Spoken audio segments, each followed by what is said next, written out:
From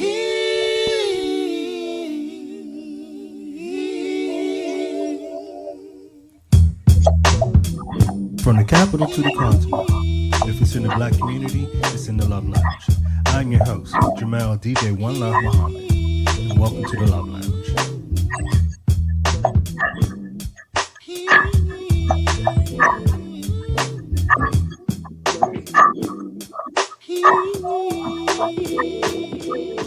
I think it's just simple that there's thousands of black cops in America, and you've never seen white folks have to march because some black cop have misused them.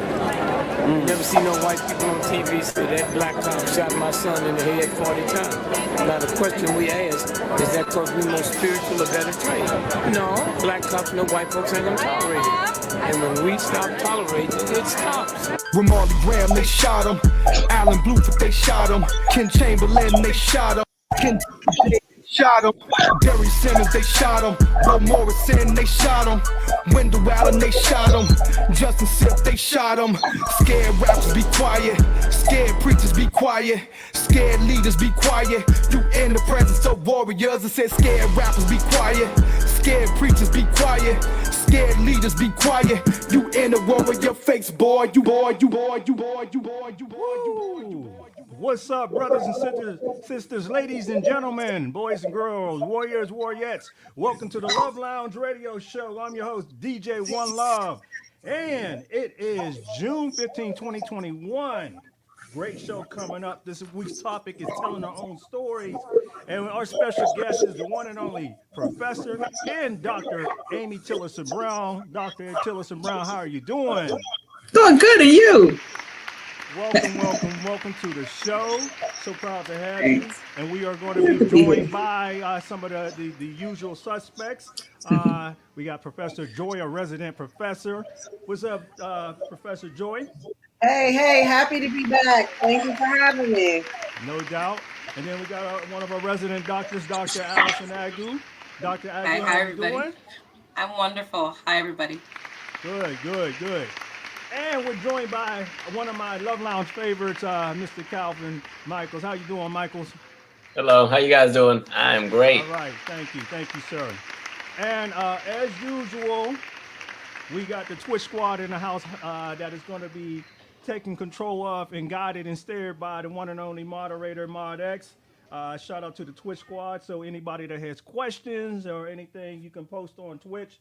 And follow us. We are broadcasting live on digitalanalogradio.com, which is owned by my show producers, DJ Black Steel and DJ Jimmy Fingers. Black-owned platform, without a doubt. So with that being said, let's get it going. We have a lot to talk about. I'm excited about this one because we have Juneteenth coming up this weekend, this Saturday, and I'll be DJing down in D.C. for the Black Business Pop-Up. I'll give some more information about that a little bit later. But we got Juneteenth coming up. We just had the anniversary of the 100-year anniversary of the Tulsa race riots at Greenwood massacre. So this is all relative to us talking about telling our own stories. With that being said, Dr. Tillerson-Brown, tell the audience a little bit about yourself, sis, before we dive into this amazing topic. Sure. I'm a professor of history at Mary Baldwin University in Staunton, Virginia. I chair the history department there and direct both the African American Studies and Public History programs. Okay. And let's go a little bit more into it because you're making it like you just another person when you're not. Come on, let's dive into your resume a little bit more because I think I missed the last part, but I am just a regular person. That's all it is. I'm doing a book manuscript now on Black women in Prince Edward County, and I'm looking at the activism and traditions of activism that community of Black women had, starting back in the 1870s, 1880s, coming up all the way through the infamous public school crisis and closings where the Board of Supervisors in Prince Edward County refused to comply with the Brown v. Board of Education mandate of 1954 and 1955 to desegregate schools. So they closed the entire district, had no public schools for 5 years. And in my dissertation research, I found that women were doing some amazing things, from holding school in the basement of their homes to the back doors of churches. And I found, for my book, what I'm looking at is the traditions of activism that started even before the public school crisis did in 1951. Is that good? Okay, cool. We there, Jimmy Fingers?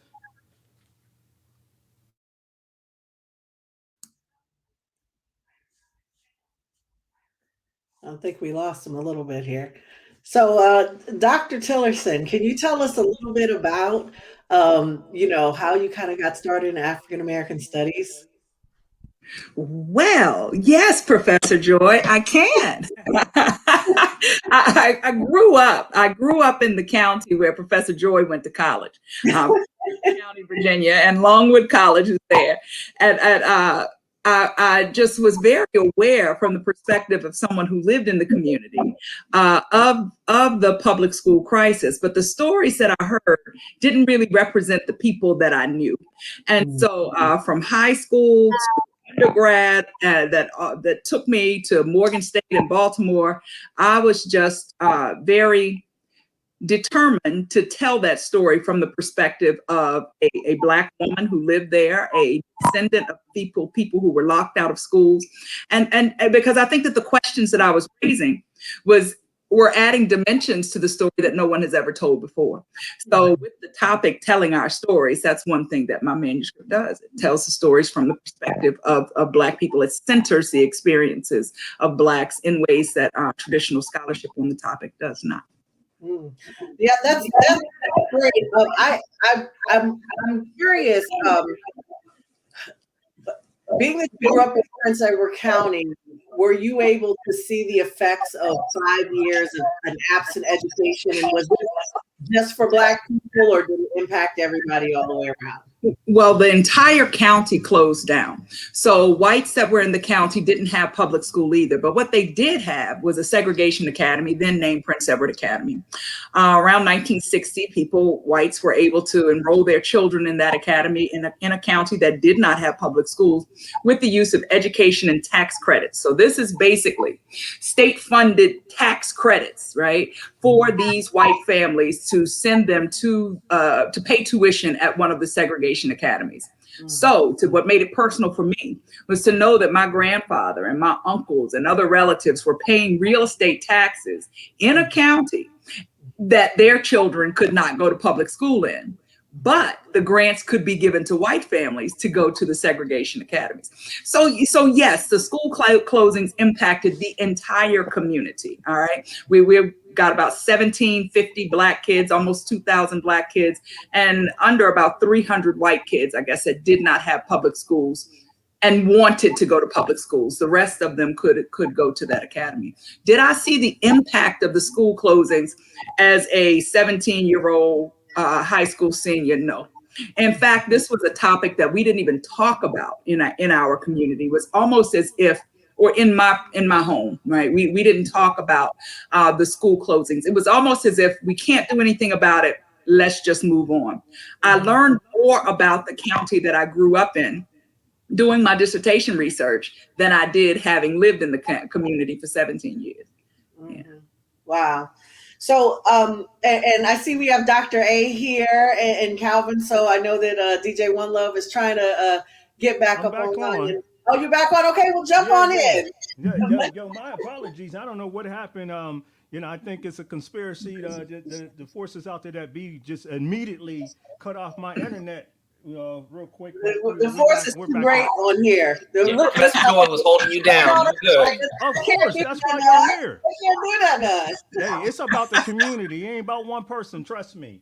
With that being said, so I'm assuming I heard everything from Dr. Tillerson-Brown talking about the Prince Edward County school situation, correct?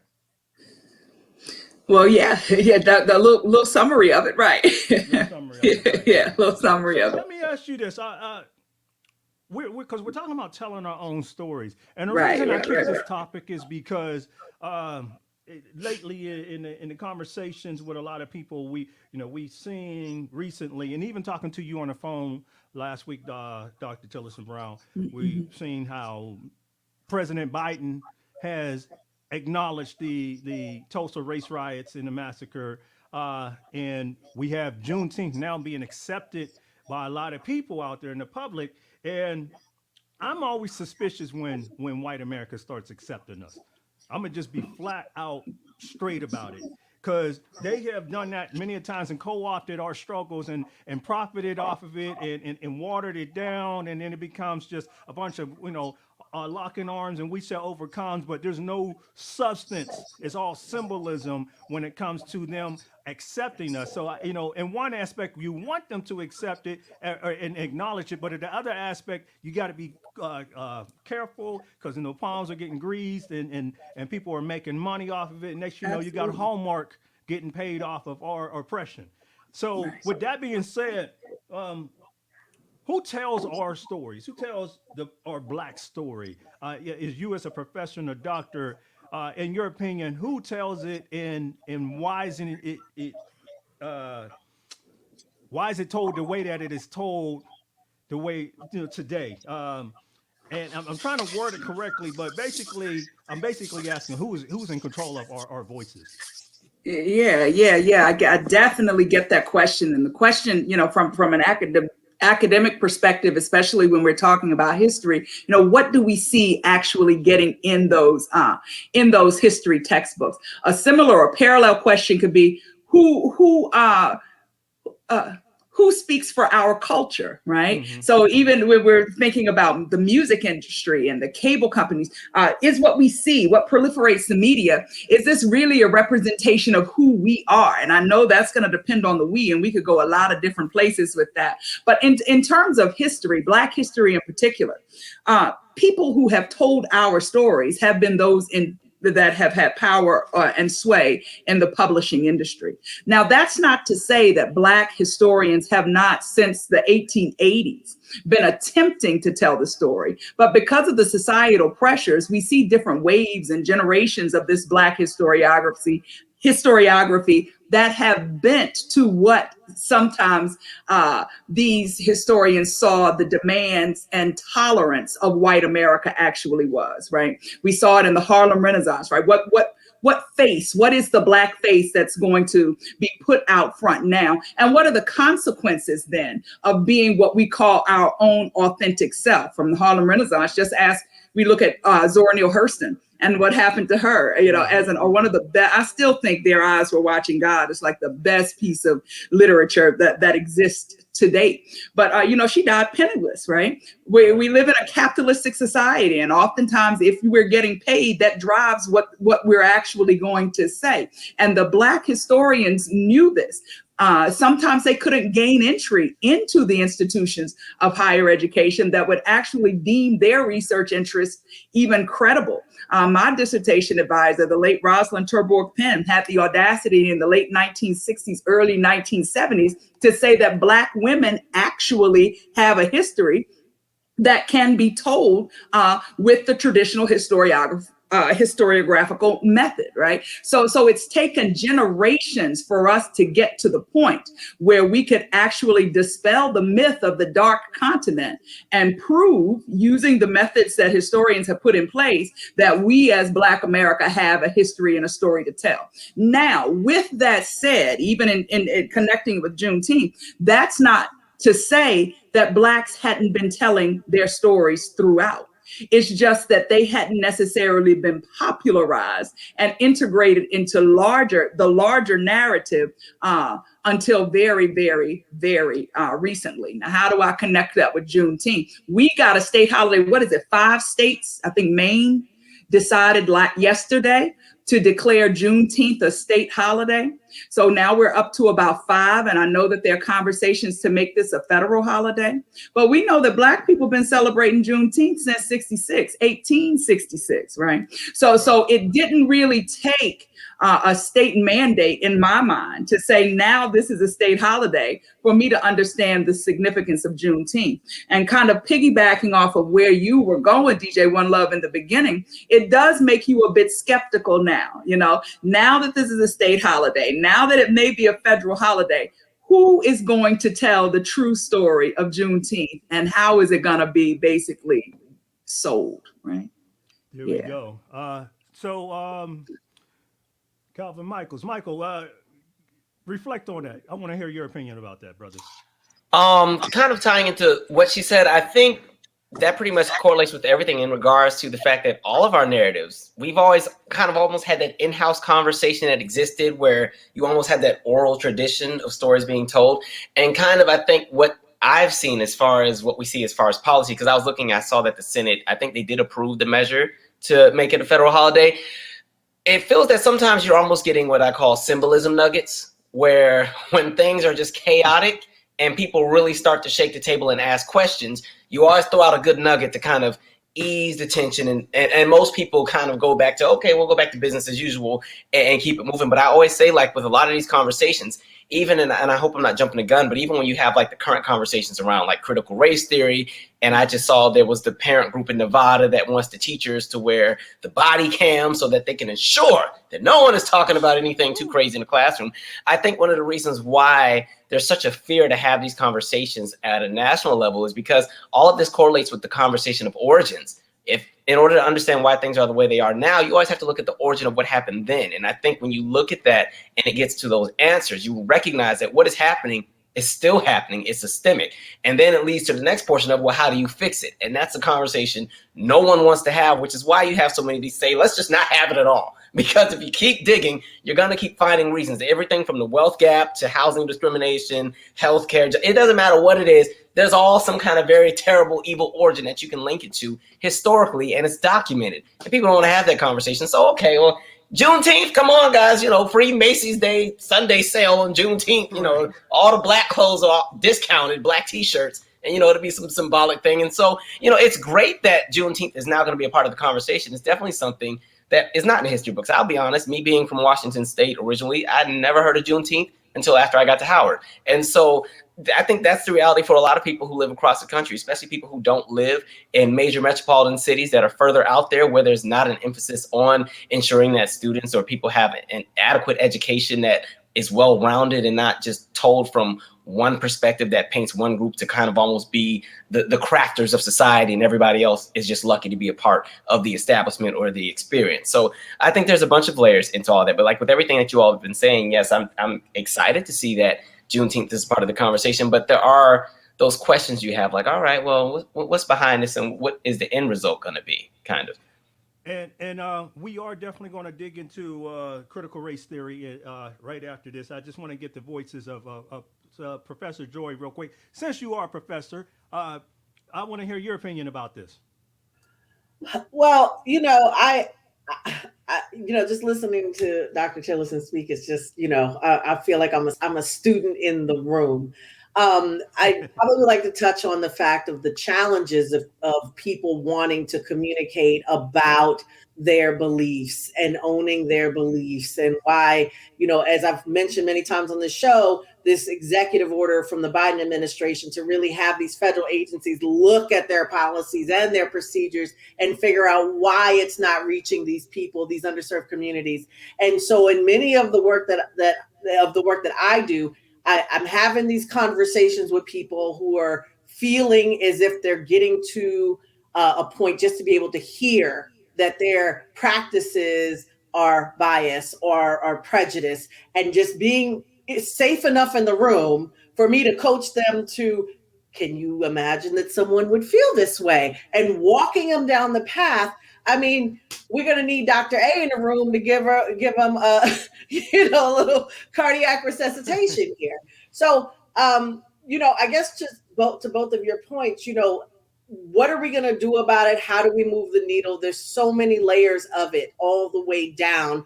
And I guess my question back to the group, or I guess I'll throw it to Dr. A, is what do those conversations really look like? Dr. A?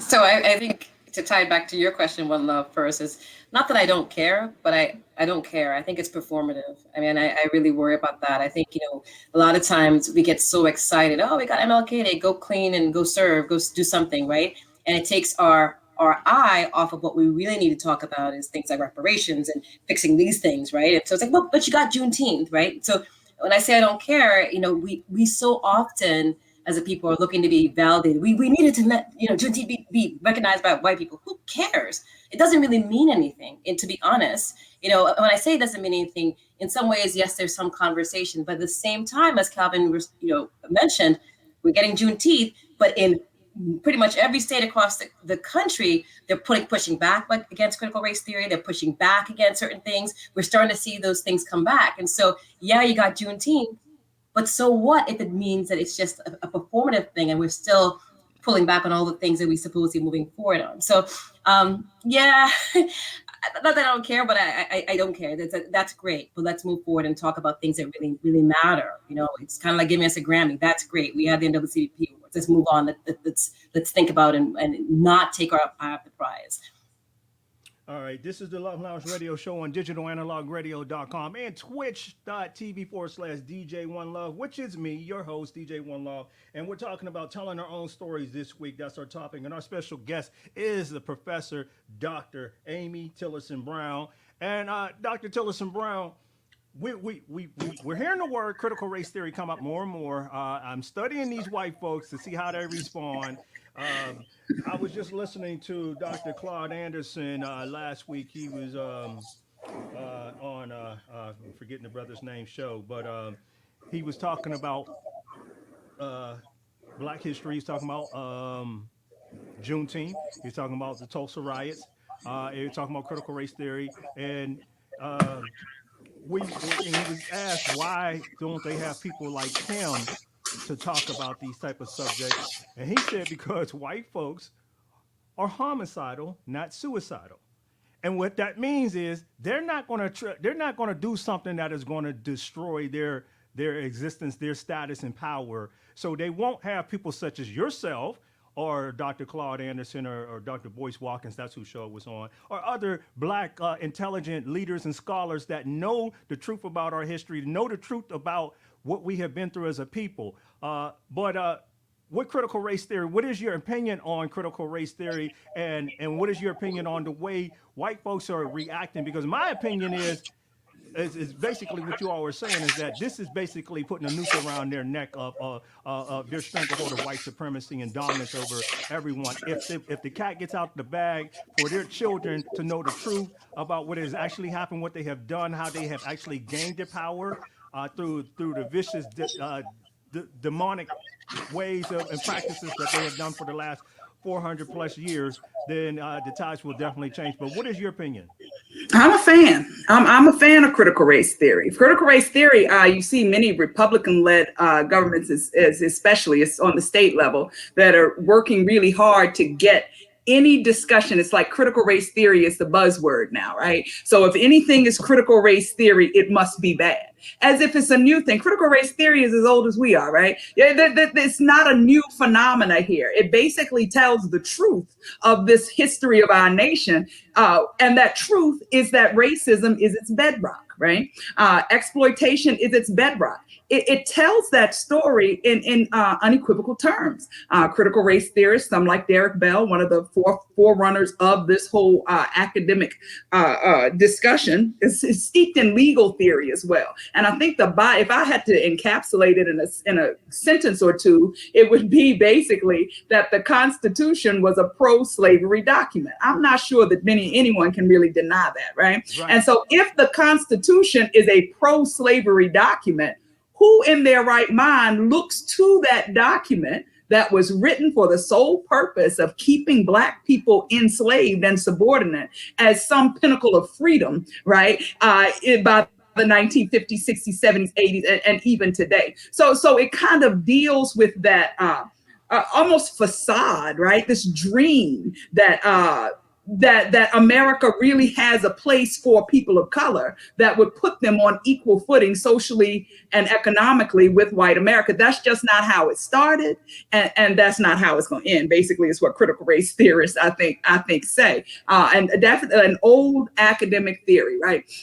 But now, especially after Nicole Hannah-Jones with the 1619 Project, that's really speaking truth to power in major ways, that's really telling the history of this nation from the perspective of those who were enslaved, those indigenous people who were captured, that was stolen. Who can deny that happened? You know, you didn't come to Jamestown. Even the documents and the testimonies of folk who showed up here as early as the Roanoke colony, we know that there were indigenous people there. And they ain't there no more. What happened to them? You know, I mean, it's not a mystery. It's definitely the truth. But what happened after the 1619 Project? You get folk like Trump that are funding what? The 1776 Project, right?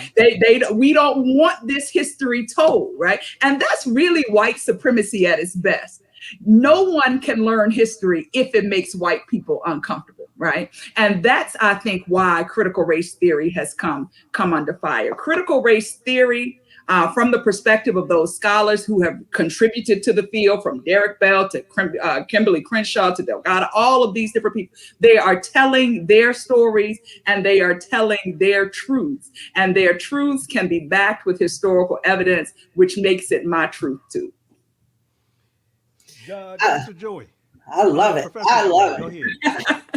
Not yet. I need a couple years. I'm it's coming. there. I'm speaking into existence. Yeah, I love it. I love it. I love it. So Dr. Tillerson, let me just ask you this. This is a futures question. So what does it look like when all of the allies and all of the people of color start to say, listen, we're going to teach this history in our school systems, in our public school systems? What does that look like for education and equality in education for Black and brown people?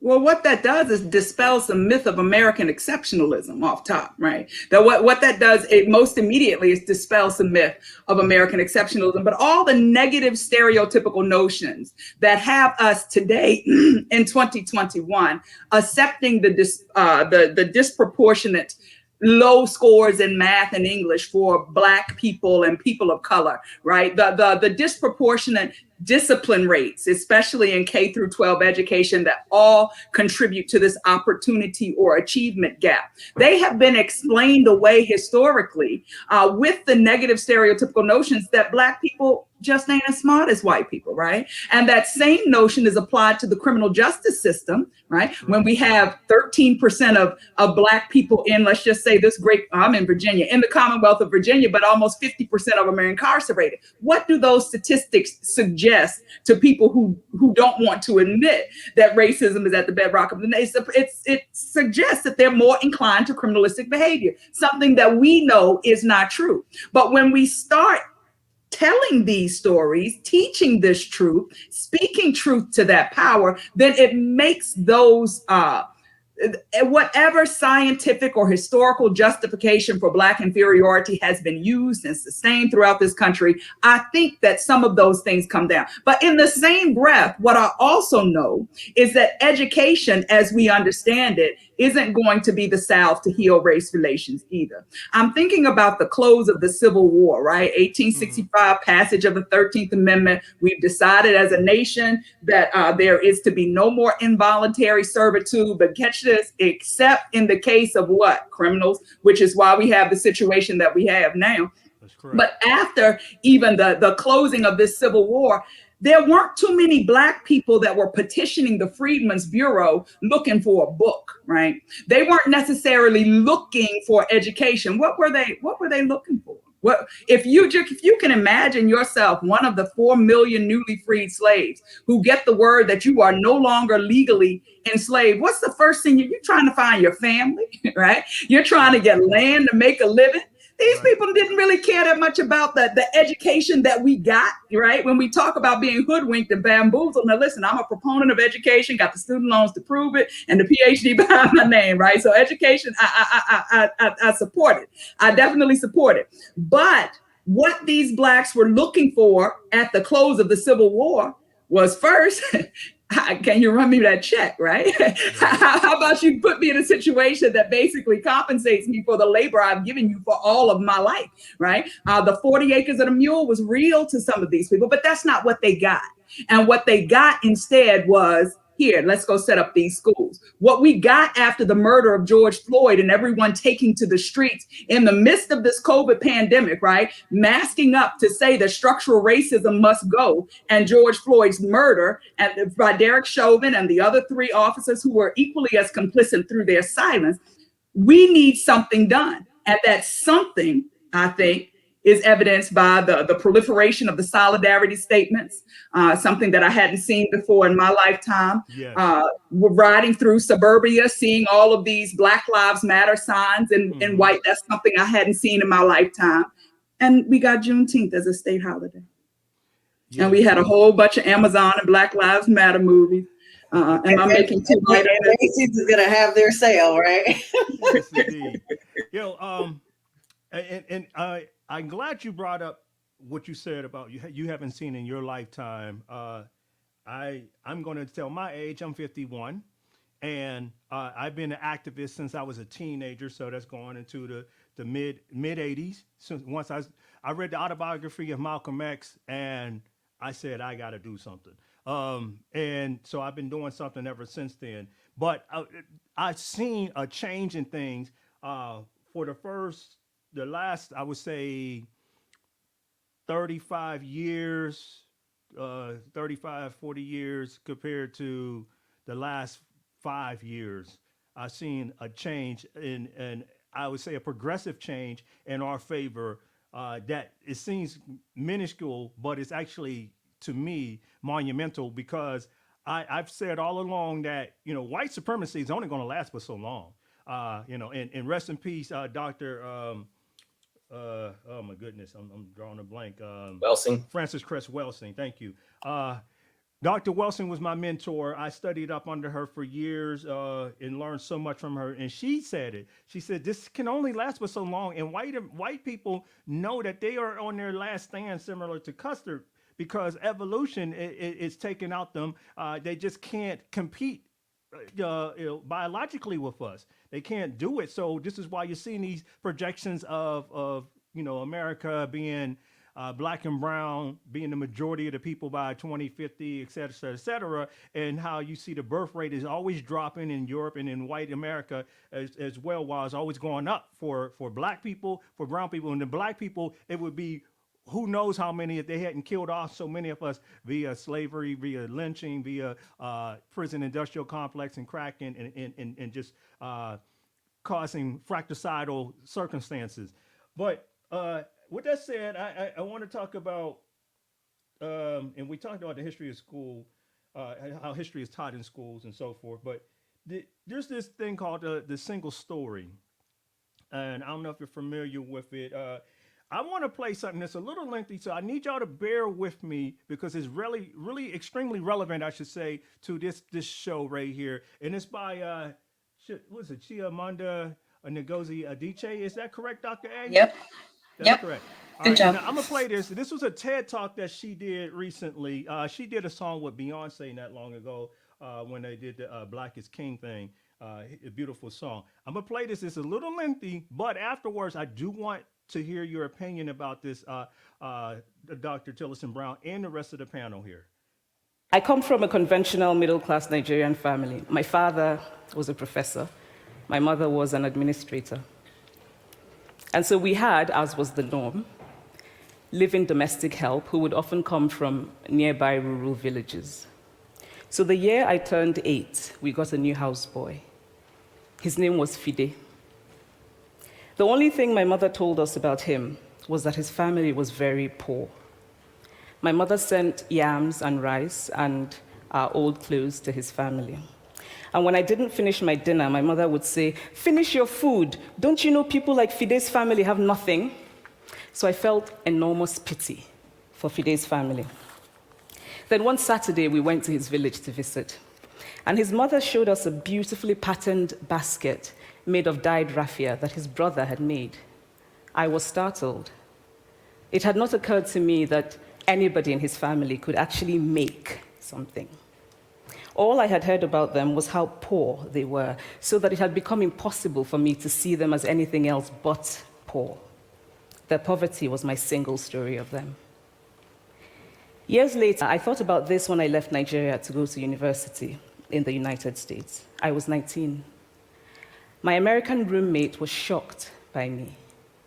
She asked where I had learned to speak English so well and was confused when I said that Nigeria happened to have English as its official language.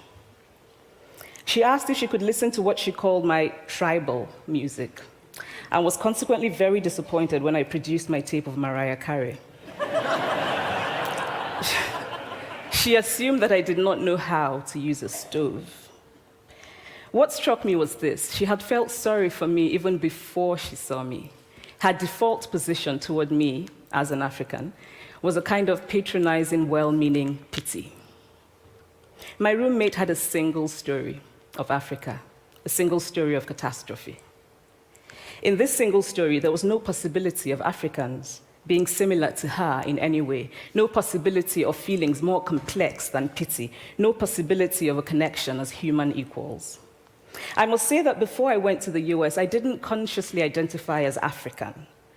But in the US, whenever Africa came up, people turned to me, never mind that I knew nothing about places like Namibia. But I did come to embrace this new identity, and in many ways, I think of myself now as African, although I still get quite irritable when Africa is referred to as a country, the most recent example being my otherwise wonderful flight from Lagos 2 days ago, in which there was an announcement on the Virgin flight about their charity walk in India, Africa, and other countries. So after I had spent some years in the US as an African, I began to understand my roommate's response to me. If I had not grown up in Nigeria, and if all I knew about Africa were from popular images, I too would think that Africa was a place of beautiful landscapes, beautiful animals, and incomprehensible people fighting senseless wars, dying of poverty and AIDS, unable to speak for themselves, and waiting to be saved by a kind white foreigner. I would see Africans in the same way that I, as a child, had seen Fide's family.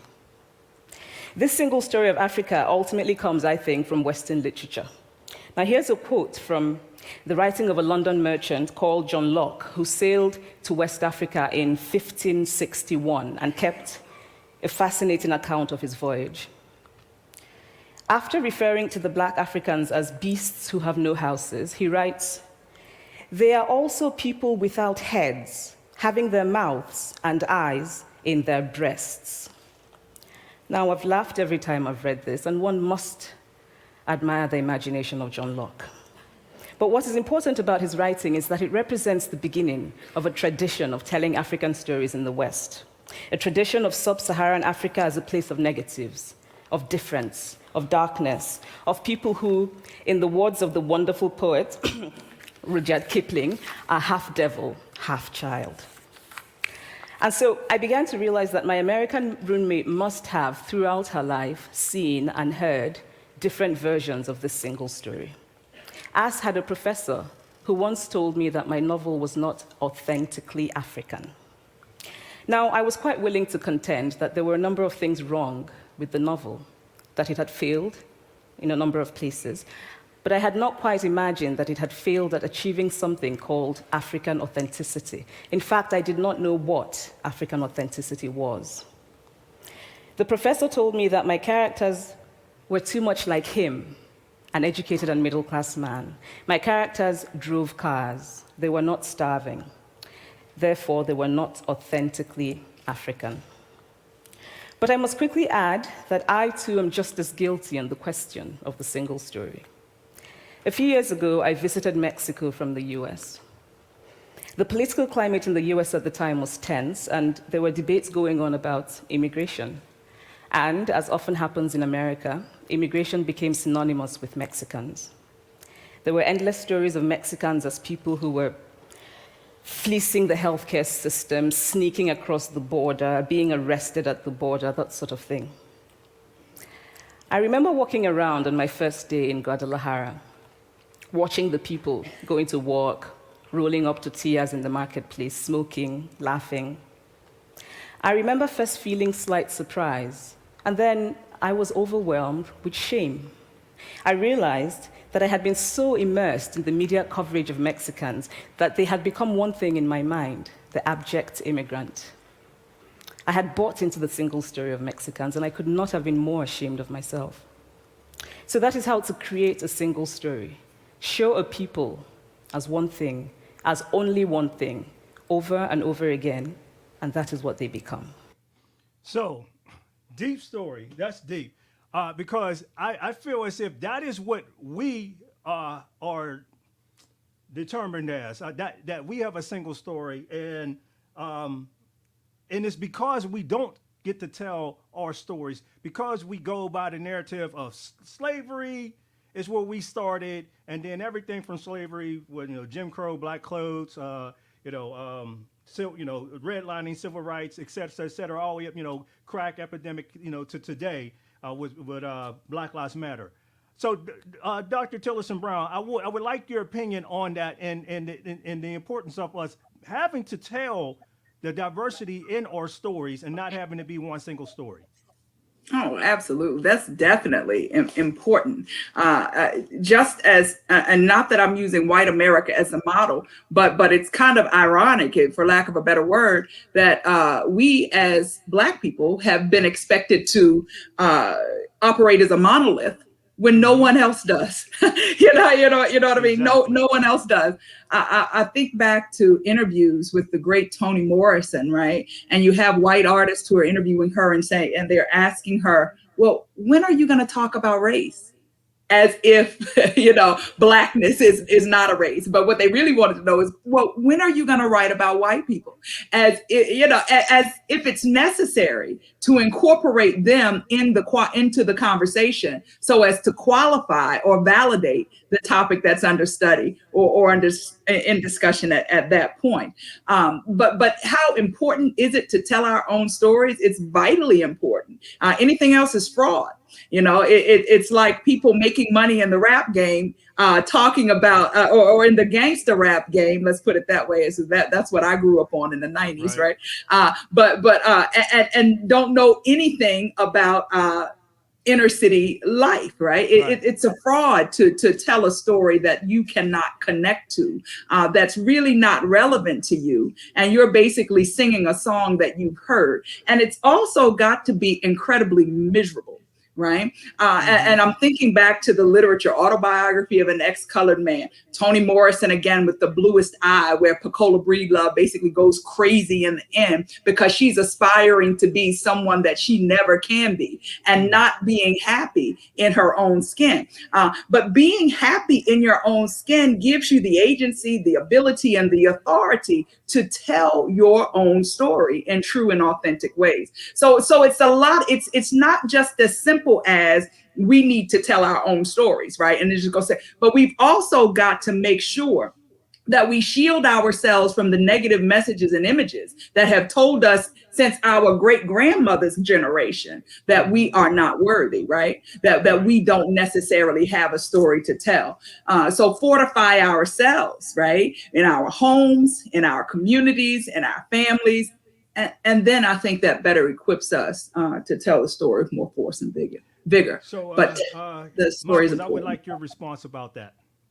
I love that Dr. Tillerson-Brown brought that up because I was just thinking, I feel like we're in a society where if you put it on two ends of a spectrum, on one spectrum, like she was saying, what's always dropped on Black people collectively is all the negative on one end. But on the opposite end of the spectrum, when you talk about white America, and when she brought up American exceptionalism earlier, they're on that other end where there's never any room for critique. And so even when you're trying to challenge or highlight and say, hey, these are some things we could work on, the American exceptionalism bubble comes in.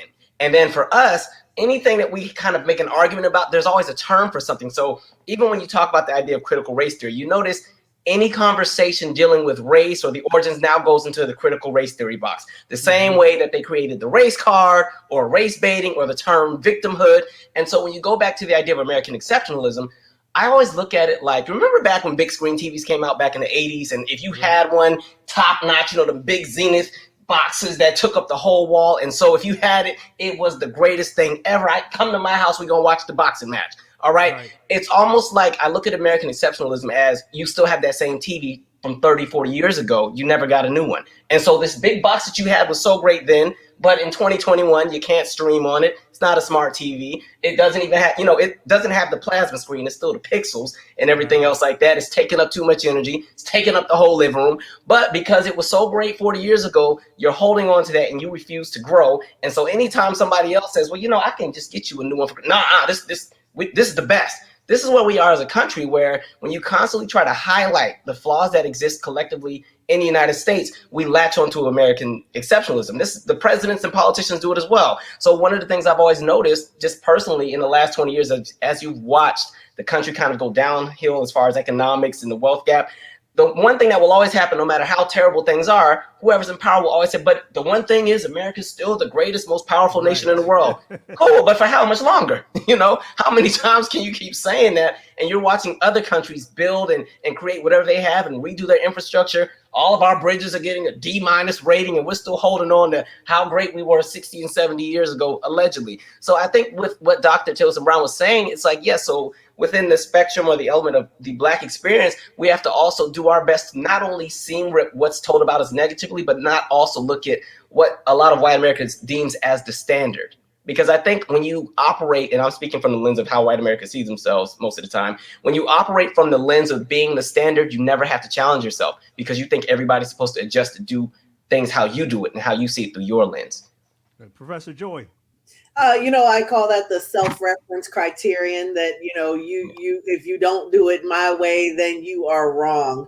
And this is why, I talk a lot about cognitive diversity and really opening people up to the differences and the innovation that come from having like diverse workforces and having lots of different people that have lots of different ways of doing things. Because if you have the mindset that we've always done it this way and it wasn't broken, so why fix it, then really you're not talking to everybody in the room. And, the fear that comes with change is something that I don't feel that we're really talking about just in the country. We're not seeing on TV that you're afraid to change. You're afraid to challenge your own thoughts. You're afraid to really admit and be truthful in who you really are. And, personally, I say I would much rather deal with someone who is okay with their beliefs and they're okay with their prejudice and even okay with their racism. I can actually probably do more with that person by them being honest than me have to sit here and try to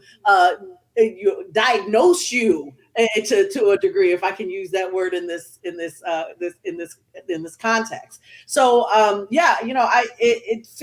fear is a mind killer, and it's going to kill a lot of minds. And I just wanted to make this reference as we all watched George Floyd be lynched on a public street. Okay.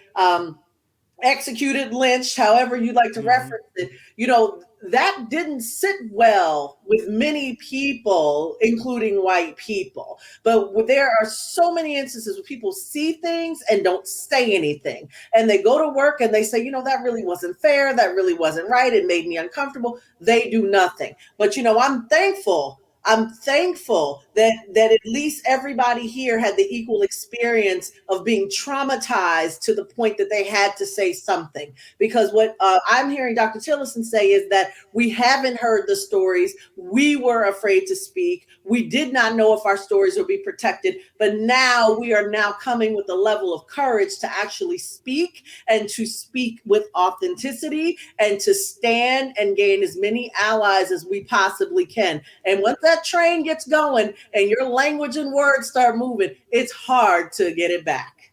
It's hard to take it back. Dr. A.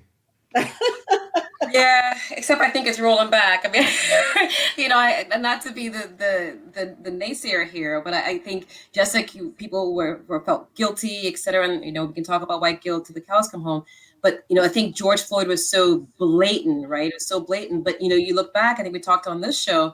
Not even a few months after that, it was like, well, first it was 80-90% thought it was wrong, and then it drifted back. And so how did that story get undone? That blatant story that we saw in front of us, how did that get undone? And it's because we the collectively have aligned George Floyd with, well, he is that stereotypical. He fits into that story. He does that. So that's how it comes undone. And so in terms of who controls the narrative and the story, when we think about how things are pitched, whether it's George Floyd or whoever creates any kind of, somebody gets attacked or killed or murdered, and the pictures and the images and who controls those pictures and images and the story it tells for us, we say that aligns with that image of that, the polarized image, the worst of us.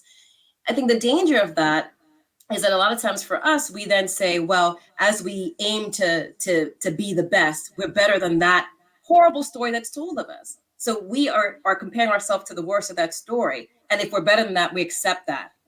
We accept that versus saying there's a whole breadth of what we can be. And so the story, we're internalizing, it becomes who we are. It's how we judge each other. It's how we judge ourselves. And that's why we have to rebuke it. It's killing us when we look at the stories that have told of us and how we adapt that and becomes our culture and who we are.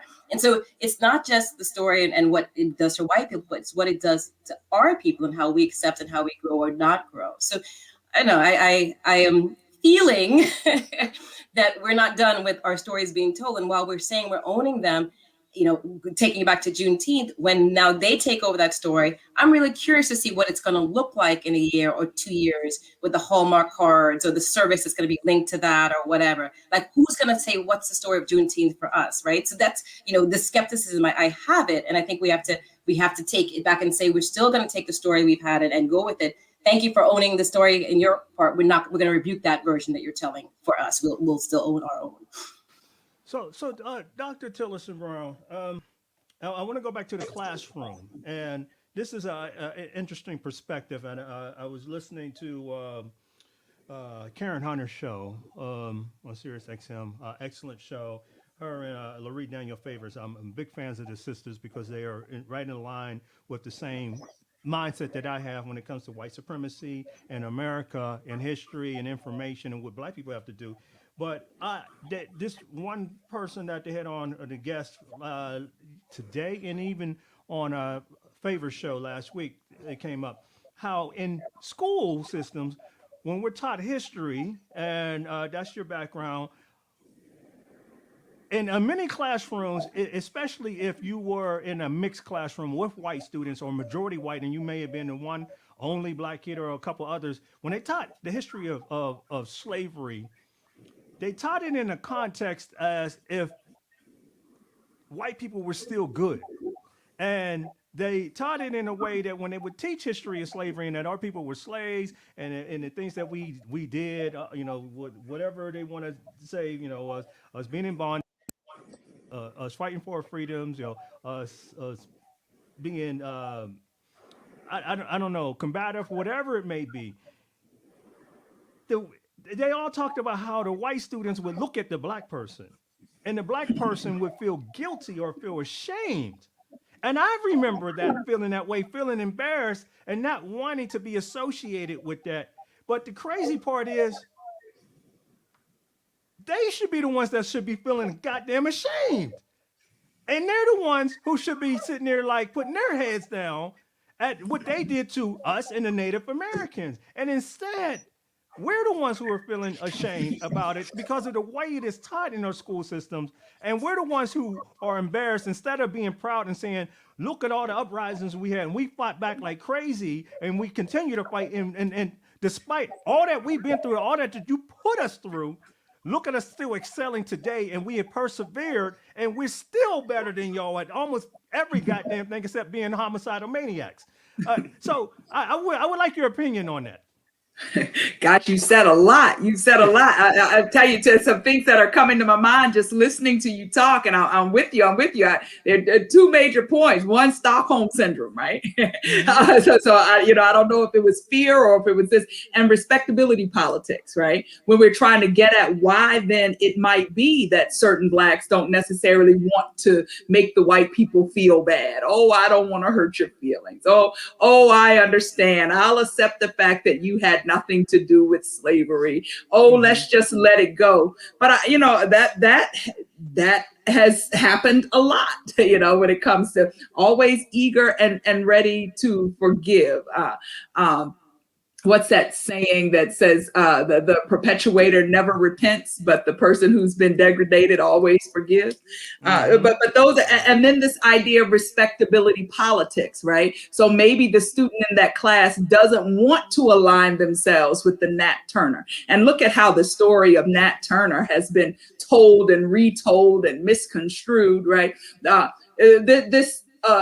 And with that respectability politics, I think comes this desire to sometimes, without really saying out loud, always try to be the good Black, right? The one who doesn't want to necessarily play out the stereotypical notions of what Black people actually do. So I'm not going to get upset with you. I think that's where you hear this respectability politics at play. Another thing in the classroom, though, that I think you're getting at is, well, maybe you're getting at, especially in mixed classrooms, possibly where Blacks are in the minority, they're always looked to be the spokesperson for everything that has happened to Black Americans.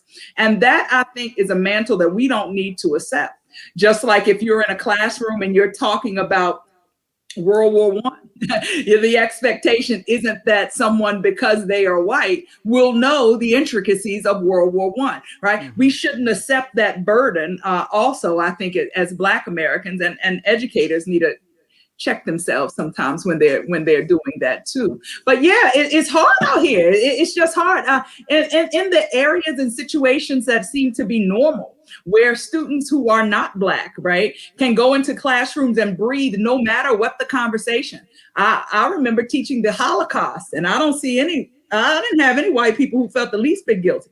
It's like, this is just what happened. It wasn't me. I had nothing to do with it. Right. And here again, I'm not using white America as the model for all things right. But what I am saying is that we don't need to put ourselves to a standard that we're not even expecting of them. That's something I think we need to relinquish and let go of and breathe for a bit. And be our authentic selves. And that takes a lot, that's self-care, that's loving communities, that's teaching our history from the perspective of Black folks, centering Black folks, and not accepting our contributions on the periphery as these 1776 projects are getting ready to do.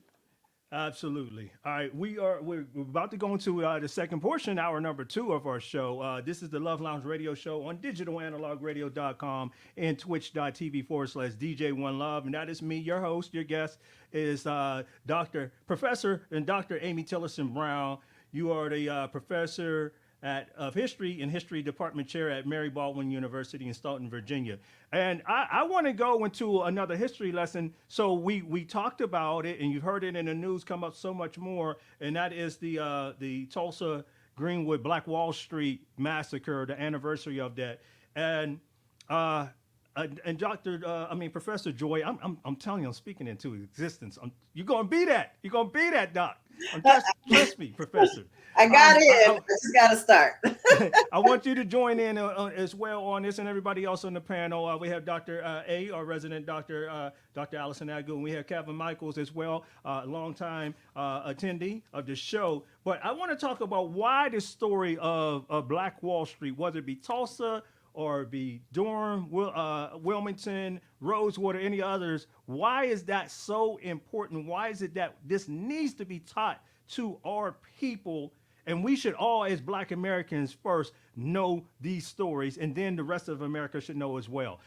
We'll go with you first, Dr. Tillerson-Brown. Tulsa, Oklahoma, 1921, right after Red Summer of 1919, right, is phenomenal. I think what we see from that Tulsa Greenwood Black Business District is the entrepreneurship, the intrepid, dogmatic success, economic success of a thriving Black community. All right. You have people who maybe 2-3 generations out of having been enslaved, whose foreparents were granted their freedom, right? The things that we celebrate Juneteenth for, without any type of compensation. And you're in DC. DC slave owners got $300 per slave that they released as early as 1862. By 1865, you have freed, right, nearly 4 million Black people and told them basically, go make it work. And that's exactly what they did. And Tulsa is a shining example of that. So let's start there. And then what you see next, and that's where we should start if teaching this, that's where we should start and stay for a minute. That's what we talk about before we talk about the white people who were so jealous that they came in and basically annihilated this community to the best of their ability. It was a race massacre. When I was in undergrad, we learned about the Tulsa situation as a race riot. I am happy that that language, and Professor Joy was talking about language, let's call it what it is. I'm happy that now in the centennial of that deadly event, that the language has changed to call it what it is. That was a race massacre. You have whites who were jealous of the economic success of that community, and they went in with the help of state government from the arsenal and the weapons there to basically level this community. And so that generational wealth that has existed for many white Americans since the antebellum period, right? The reason that people, descendants of the Rockefellers and the Carnegies even today, are living off of that old money, that possibility for Black Tulsans was taken away with the violence, the state-sanctioned violence that ensued, and the state-sanctioned violence that came without any reprisal. There have been no punishments. There has been no accountability. And whether we're talking about historical evils or whether we're talking about discrimination in the workplace or in the school systems, any racial equity plan will fail without accountability. And in the case of Tulsa, there's been none. We remember Charles Ogletree that was trying to get reparations for these Tulsans. And you have people that even centurions, over centurion, 107 years old, testifying about what they saw and witnessed. Now, what we're going to see going forward is how much America actually values the Black lives that were destroyed and the Black community that was destroyed back then. Now, even in the midst of all of that destruction, I think it's important to also state that Black Tulsa came back and revived again, even after all of that. And I think what that speaks to is the tenacity and the dogged strength of our ancestors, who were hell-bent on making ways out of no ways all the time. Yeah, it speaks to our resiliency, our perseverance. It speaks to that melanin in us as a people to overcome all these atrocities and adversities constantly, because it's reflective in us existing in the capacity that we do today. I have to say that I don't believe any other race of people could go through what we go through and have gone through and still excel the way that we do. We have a lot of problems, absolutely, but we also have an immense amount of greatness that exists today despite crack epidemics, prison mass incarceration, segregation and redlining and black codes and Jim Crow and slavery, all of these different things. For those who are watching it, DJ Jimmy Fingers just posted a picture of the different Black massacres here on Twitch TV, and it shows a chart of them historically. And I mean, it's absolutely amazing, all the different massacres we've had. It's not just Tulsa, we have Rosewood, we have Wilmington, we have it in Memphis, we have them up in New York, we have them in Philadelphia, all over the country. We have had numerous massacres and race riots going on throughout history. And even as recent as in the 40s, I tell the story all the time of Reverend Isaac Simmons. I believe he was in, I want to say Tennessee. Let me see if I can pull him up. Mississippi. It was in Amite County, Mississippi, in which this brother, this is 1944, in which he had acquired and amassed 270 acres of land. And it was basically rumored that there might be oil on that property. So a group of white men, like 8 of them, came and they basically killed him and told the rest of his family that they have to leave. And they took the land, and there's been no punishment, no accountability. And so right now, their children are living off of that land, that generational wealth, That's one example. And that's 1944. That's not 1920. That's not 1820. And that's what people, my parents and stuff, and grandparents were alive with all of this happening, and yet we going through all of these different things, and we are still here. But this is why we have to make the case for reparations. This is why, because they profited off of this. They tell us, quit complaining and pull yourself up on your bootstraps. I'm like, well, you done took them goddamn straps and the boots. So, what are you telling me to pull up off of? Meanwhile, you have my boots on. Michael, what is your opinion on that? Because this is why I find it necessary that we share these stories, the greatness that we have and been impacted with. Jimmy Fingers is posting a lot of different massacres and that we have in eras of violence, and it is going back to the 1860s and all the way up to the 1960s. But Michael, what is your opinion on that? I think, again, it goes back to the conversation I was having earlier about origins. One of the things I do want to highlight when you talk about just the greatness that we come from, when you talk about Tulsa, the first Black-owned business that would have taken place in that neighborhood, they initially opened in 1906. So that means in just the span of about 15 years, it started with one business, and then you have this entire section of the city just turn into this huge economic center, to the point where the Black collective that lives there is doing better than the white collective in just 15 years. And I think that, and really that 15 years is really just when they went to go burn stuff down. I don't even know what year you could probably map out as that peak year when it was like, okay, they're killing the game now for real. Right. But I think that does bring out, again, that conversation of fear and rage. It's like, wait a minute.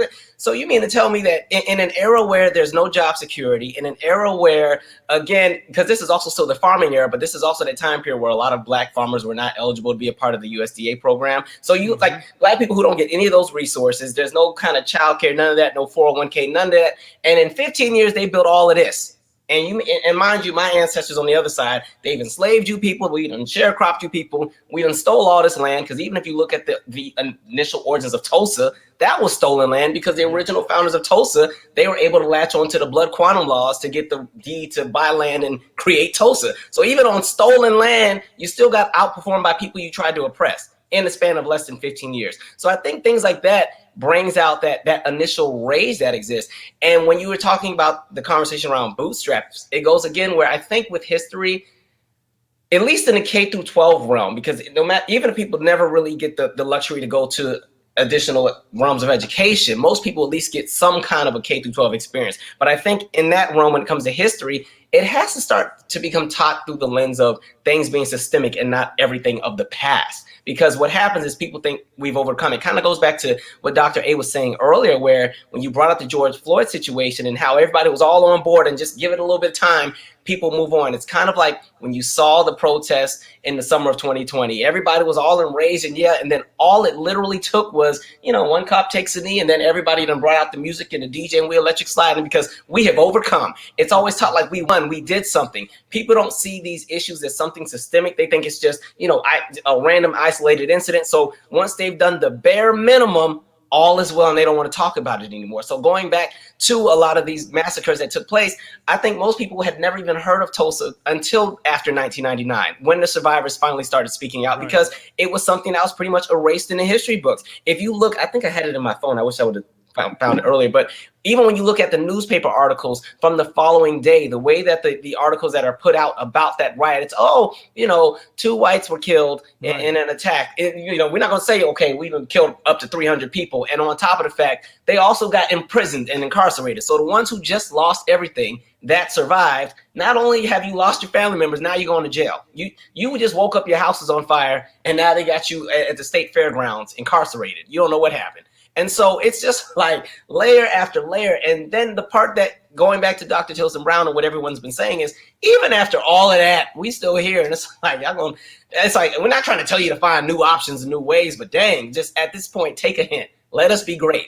And it's just like, again, even if it's not the violence, they do it with the law. So going back, I'm looking at what's happening with the families in the Gullah Geechee region, like in South Carolina, with the heirs land, where so many people have lost their land because the land that pretty much Black Americans had inherited was not respected by the government due to the fact that it didn't have an actual deed. And with the rules and the stipulations that exist on that land, you're not allowed to have a mortgage. You're not allowed to open a new business. Right. You don't even qualify for FEMA if a hurricane comes and tears everything down. So they're like, all right, We're going to let y'all have this land, but that's literally what you're going to have. You can't start any businesses on it. It is what it is. And with heirs land, let's just say all 8 of us, or 7 of us, my eyes are bad. Let's just say all 7 of us have this patch of land together as a family. It's just an heirs land, and it's just the Love Lounge land. So if I decide I want to sell my piece of land and go move out to the West Coast, really, there's no way for me to just sell my portion. If I sell mine, I sell all of ours, but it's not in the language. And so you've watched so many Black families literally lose everything because as families continue to grow, and maybe you started with 20 people,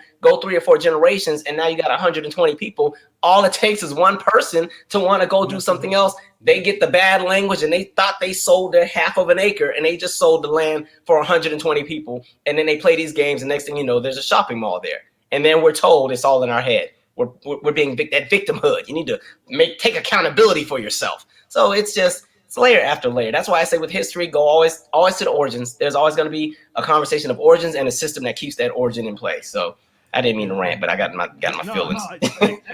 Excellent points, brother. That's why I love having you on my show. Excellent. And this is what's necessary, that we discuss this with each other and with our own people, because so many of our people don't know this.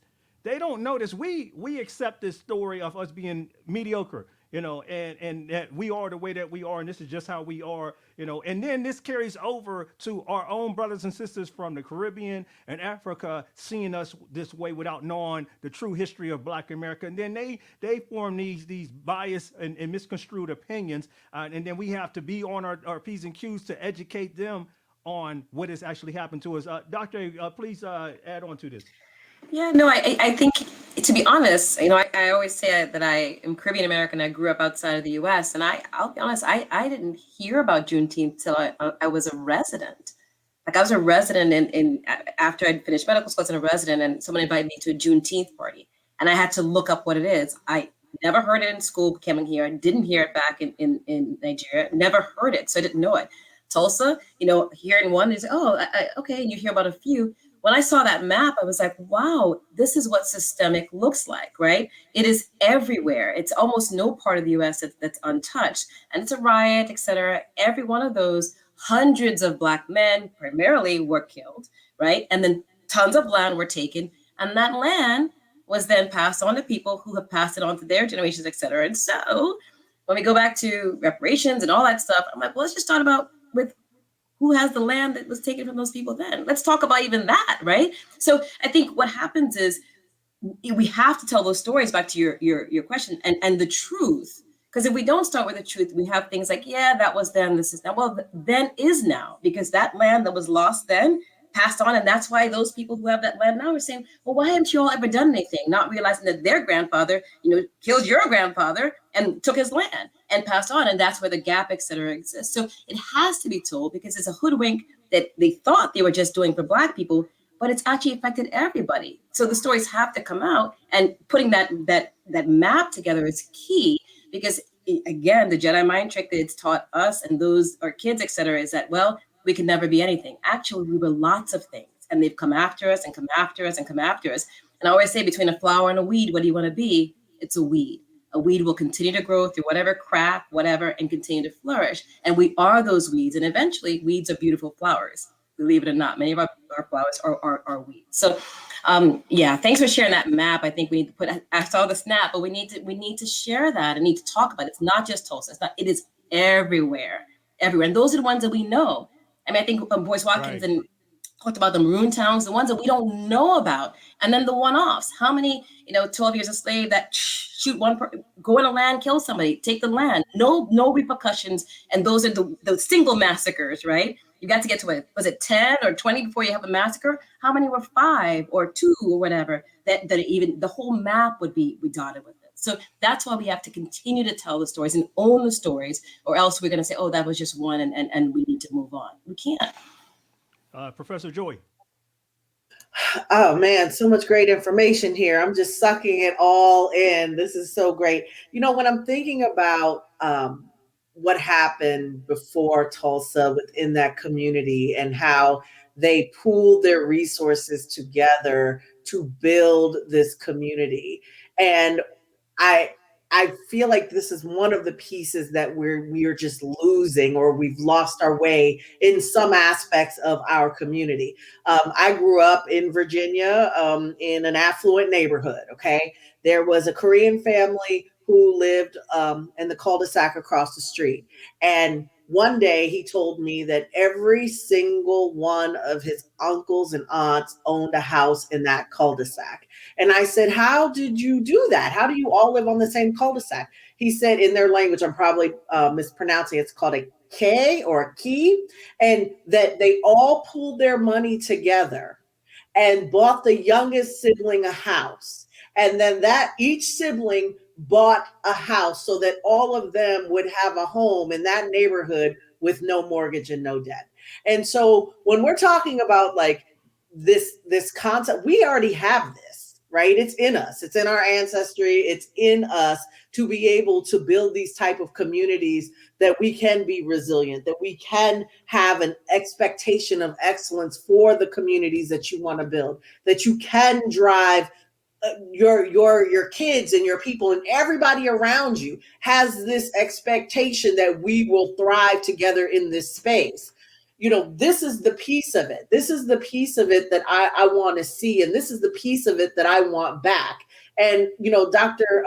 Amy Tillerson, when you were saying that you can't be, you know, every Black person is not responsible for the stories that happen to other Black people or in environments that you're not familiar with. When you were talking about gangster rap, you know, I can't be responsible for many stories that have happened to many people, but I absolutely can be an advocate and say, you know, even though that's the story, it's not the narrative, and that we have this ability. We do have this ability to create these communities and then drive them again. Dr. Tillerson-Brown, please.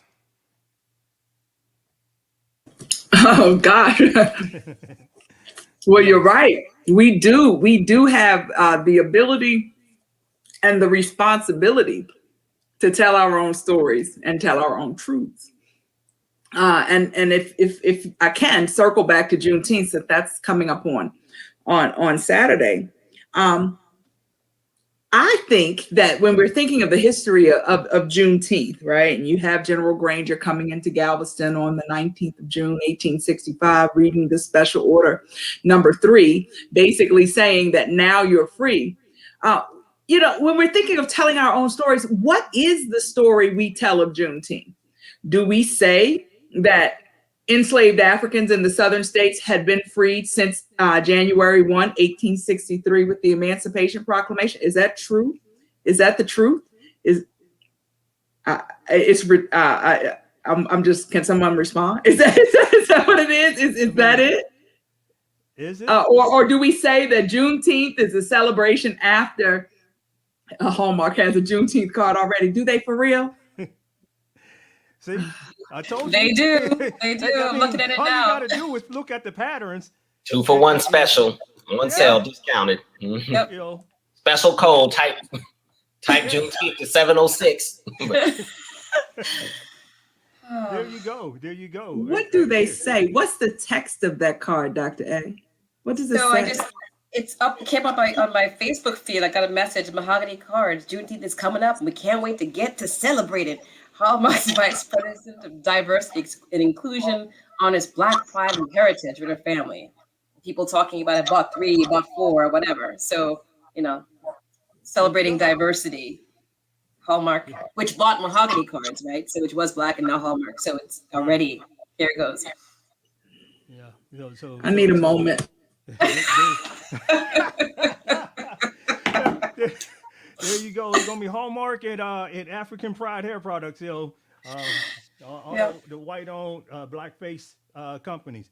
Yep. I do have DJ Jimmy Fingers did have a question going back to the critical race theory for the panel. And Jimmy Fingers, if you would please ask the panel what your question is, and let's see what we can find out. Okay, so just in everything we've been discussing, like the examples of not knowing our history because it's not taught in schools and things of that nature. Like, I can honestly say I didn't know about Juneteenth till maybe like my junior year at the University of Pittsburgh. Like is when I heard of it. I didn't hear about it in grade school or high school. I'm from the DMV. I'm from Washington D.C. And just those examples of not knowing because we never were educated on these things.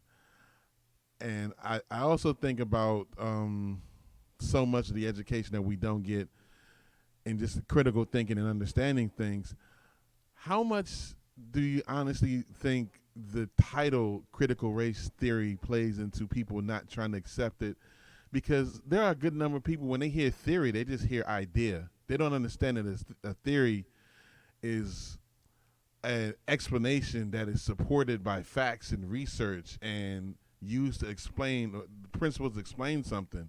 So critical race theory is an explanation based on facts and dates and information of what the racial climate is and racism in America and white supremacy. But you have so many people, especially with our education system, that just hear theory and think idea, somebody's guess or something of that nature. How much do you think that plays into how people, and I'm not talking about the powers that be that are suppressing it, because they understand what it is, they just don't want it to be taught. But the average person, because a lot of this is going to depend on people actually actively wanting to learn it, because our education system is going to be a serious fight to get it to where it's actually taught. It's a huge task to get it to be actually taught when you have places like Texas that are rewriting textbooks. So how much of the issue is the fact that our education system is in a place now where people don't even understand the components of a theory? Like how hard does that affect what we're trying to get across with critical race theory? Dr. Tillerson-Brown? I get your question and I understand why you're asking, and it makes sense, the question that you're asking. But I really think that you could call it anything, and because of what it is, people are going to reject it. Right. You know, we can call it "Make America Great" or begin lessons. I mean, we could call it anything, and no matter what the title, it will be rejected because of what the truth that is at its core. And the truth that is at its core basically blows up this myth of American exceptionalism and says that the framework that was used to create this nation, the legal framework, was steeped in and built on racism. That's something that most folk, I mean, how many times did we hear our former president say things like he is the least racist person in the world? You know, it used to didn't matter if you were called a racist, right? All right, people were racist there were no and proud. degrees to it. Yeah. But now it's like, oh, I'm the least racist person in the world. Let's get out this 1776 project to invalidate Jones's work on the 1619 and stop telling these awful stories that I just don't want to hear because I have the power and privilege to do that. So I'm not sure that the name that has been assigned to critical race theory makes it any less palatable than anything else. What makes it less palatable is the truth that it tells at its core, in my opinion. Absolutely. And speaking of Juneteenth, I have to announce this because I'm part of this event. It's the Shop DC Black Business Pop-Up Shop for summer 2021, and it's by Carmichael Community Connections. And so this Saturday, I will be at 4212 Hayes Street, Northeast DC, which is actually right there next to Marvin Gaye Park in DC. If you're familiar, it's the Nanny Helen Burroughs area right there, right off of 295 and Nanny Helen Burroughs. I'll be DJing and setting up the sound, doing the audio production for that pop-up shop. Black vendors, all businesses and everything. So it's in honor of us in the Black Wall Street mentality. We will have a live band. DC Strings is always there. I provide sound and music as well, but it's a lot of great Black vendors that are going to be there. So I have to let people know if you are looking for something to do that day. And then later on that day, I will be part of the National Black United Front Juneteenth celebration as well, which is spearheaded by Commissioner Salim Adolfo, who's ANC commissioner of HC07 right there in Professor Joy's ward and area. So I'll be helping that out with that. That's going to be at Shepherd Park, which is the intersection of Malcolm X Avenue and Martin Luther King Avenue, where we are still protesting the renewal of the liquor license of the Mart Liquor Store as well. And we will continue to fight and protest all of that as we fight to get our community into the shape and protective environment that we know we should have. With that being said, I want to move on to, let's see here, reparations. Hey, because Mod X, who's our moderator extraordinaire, holding down the Twitch squad, she asked about, Mahogany Books and Hallmark should be given some reparations for the money that they're making off of any profiting off of Juneteenth. But with that being said, and I agree, I'm telling you, this subject right here is one that is amazing to me because I get pushback from some black people about reparations, and largely in part because of the single story mentality that we have with black people, that if you give us money, all we're going to do is go and buy some chicken and beer, and the stock for Cadillac is going to go up, and Jordan's sales are going to go off the roof, and etc. But do we deserve, and this is rhetorical, do we deserve reparations, Dr. Tillerson-Brown? Absolutely. And why? Absolutely. Oh, gosh. Well, let's just go from the historical. Listen, if slave owners in D.C. in 1862 can get $300 per enslaved African to set them free, why was that not up for debate when Granger comes and gives his field order, 1865 Galveston? Basically, that's really at the crux of everything that we're talking about today. If someone said, after George Floyd's brutal murder, and then we see all this proliferation of Black Lives Matter signs and all of this solidarity, as it were, and then this state holiday of Juneteenth that no one was making noise about until after the summer of 2020, right? And now we've got all of these nice little things. Even right now, understanding the historical significance of Juneteenth from my perspective, you offer me Juneteenth or reparations, I'm going to take the reparations, right? Yeah, you get what I'm saying? So yes, absolutely, reparations. I mean, it's the American way, and it's not new when you're talking about Black people. We don't have to get into the throngs of people that have been paid reparations because they have been treated badly by the American government. Right. Mm-hmm. We'll just go to the Japanese Americans with World War II. How about that? Right. But whenever it comes, and from the Japanese Americans, and y'all probably ain't gonna like where I'm going with this now, but hey, I got to go there. I'm already here. This whole Asian American hate crime bill. Listen, boom. I am not happy that any person, any human being is being denied their human rights in any way, shape, or form.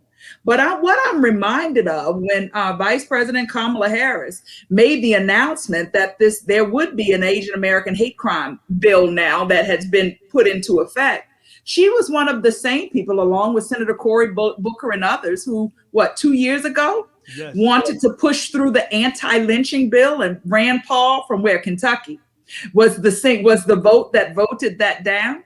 Mm-hmm. Did anyone raise an eyebrow when we get this anti-Asian American hate crime bill very recently, within the past month or so?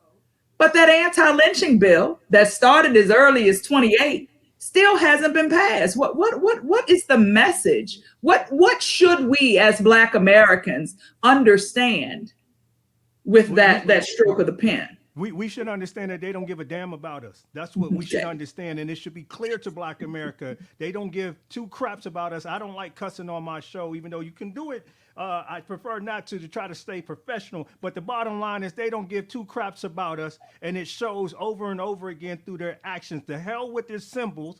Their actions show over and over and over again that this is what they think of us. Because if they respected us just like they do respect the Asians, who? I mean, tell me an Asian representative other than the brother that ran for president. What was his last name? Yang. And Yang. Andrew Yang. Name another one in politics. Yet here they are able to get this bill to pass through. This is how much respect they have. So I'm saying this for black people to understand that the two-party system can kiss my ass, okay? Because now I'm just being quite honest with it. We have to be honest about this. Get off of this Democratic train. I'm not saying don't be a Democrat. What I'm saying is get off this train of depending on them to fight for us because they haven't done it. They've given a lot of great words and there's been very little substance, you know. And that's why with Biden acknowledging Tulsa and them acknowledging Juneteenth doesn't mean two craps to me. Because when I look at situations over and over again of all the black people, black men and black women that have been killed by the police, all the injustices that occurred, the racial bias, the hiring practices, the loaning practices, et cetera, that have gone on through history, we hardly get any help. Right. But we are big on wanting somebody to represent us. And I'm all for us having black senators and black judges and black governors, et cetera. But it doesn't mean anything if, like you said, Cory Booker and the vice president couldn't get that lynching bill put in. So what does it mean having them in there if we can't get things done? So that's the answer to your question. Well, I appreciate that. Listen, what you said reminded me of Ayanna Pressley about 2-3 years ago when she said, we don't need any more black people in politics that aren't willing to be a black voice. Right. Right. Yeah. We just don't need that. Yeah. Absolutely. I think I think also on to that point, for me, I felt that the anti-Asian hate bill, it kind of, again, was another symbolism nugget, but this time used as a way to kind of coddle that American image. Because you got to think, white America got a lot of smoke for all of 2020 in regards to conversations around race. And one of the things that was noticeable with this conversation around anti-Asian hate was that they made black Americans the face of the hatred, which is something that didn't sit well with me at all. And so they made us the face of the violence. And so then here comes again, America, the great hope to present a bill to make sure that this collective of people will be protected. And it's kind of like, and I don't even want to be messed up, but it's like they didn't even ask for a bill and they got one. We've been out here for 400 years, getting stumped out and sprayed down. And, you know, it's like, and I don't want them to not get what's supposed to be for them. What is for them is for them. But it's like the fact that, one, you paint black Americans to be this violent collective of people that now have animosity towards the Asian community, when in reality, any anti-Asian sentiments that came out from a national scale was already after the fact that a lot of white politicians wanted to push the narrative that COVID-19 is here because of them Asians and what they were doing over there, and they brought it here. That started all of that, because if you want to be honest, Asians have lived amongst black people for years, and we're not going to have the conversation about that we indirectly get disrespected while we go to their businesses, or that they pretty much stole our entire hair care and beauty supply business to the point where even the catalogs are written in Korean and black business owners can't even get wholesale. That's another conversation they didn't want to talk about, but whatever. So again, I just saw that as, again, America trying to save face amongst the rest of the world. So let's paint this narrative that, oh no, we don't tolerate, racism in this country. So here's a new bill for that community, and good for them. But it was like y'all painted us to be the aggressors. And this is why every time you see the news, they'll show some random story of some random person that already might have some mental issue attacking an Asian woman on a Brooklyn street at 3 a.m. Yes. But I have yet to see the story about little Corey. What's the little boy that got shot by the guy? Right. Because he put the bike on. It has yet to be on CNN. It has yet to be on MSNBC, which likes to push themselves as the progressive news network. They have yet to talk about it. So I think, again, that's a symbolism nugget to kind of wind things down, kill the conversation. It's kind of like, again, how we were talking about 2020. Think of all of the corporations last year that made all these promises, and we're going to do all kind of things towards social justice. And my question was, well, how are y'all going to do it? Who on the team do y'all have that's qualified to decipher what it is that you're supposed to do? Because if you have any kind of social justice, anything, that means you already acknowledge that there's a problem in the country systemically. So what are y'all going to do to change that? And then when reports come out that literally none of the money that has been promised has been given out, not a single, literally less than 5%. And so everybody had black Instagram boxes because we going to get off social media for a day and paint a message. Okay, cool. And then again, goes back to we fought and we won the battle. We had a black Instagram post where the square was black, and then we made a quota and a promise, and I hope you guys are happy, and happy Juneteenth, and Black Lives Matter. So that's where we're at. Get your card. Like literally. Professor That's And hilarious. cops come get this black man that's harassing me in Central Park. Literally. Lord. Oh, and then you know, I think she's suing now. Amy Cooper. She said she's suing for discrimination because she's been struggling. So yeah, because she can't get a job now, right? My goodness. Welcome to the club. Welcome to the club. You know, but I just wanted to go back to this, you know, anti-Asian hate bill that was passed. And I too agree. I do not believe in violence against any person at all. But when we look at the statistics, the statistics show that 70% of those who commit the crimes are African Americans. That's what the statistics say, right? Towards Asian. But you know, to your point, you know, when you're able to come in and get loans in Black underserved communities, and you're able to dominate a market of Black hair care products that you would never use for yourself, when I have to go into your store and leave my personal belongings with the person at the desk to walk around your store, and you want to follow me, when we're looking at the statistics, I need everybody to ask themselves, where are these crimes happening? Where are they likely to happen? Is it in the most affluent neighborhoods within the country? Likely not. Is it more like, as you said, in Brooklyn or here in DC or in other metropolitan cities? Probably so. And so the Latasha Harling's case in 1991, when she was murdered, I think she was 15 years old, over a glass of orange juice, and that business owner only received probation off of a manslaughter charge. Now, let me just take this conversation just one more step here. There are Asian American people who are adamant that the minority model stereotype is a myth and that it is not true and it's not fair.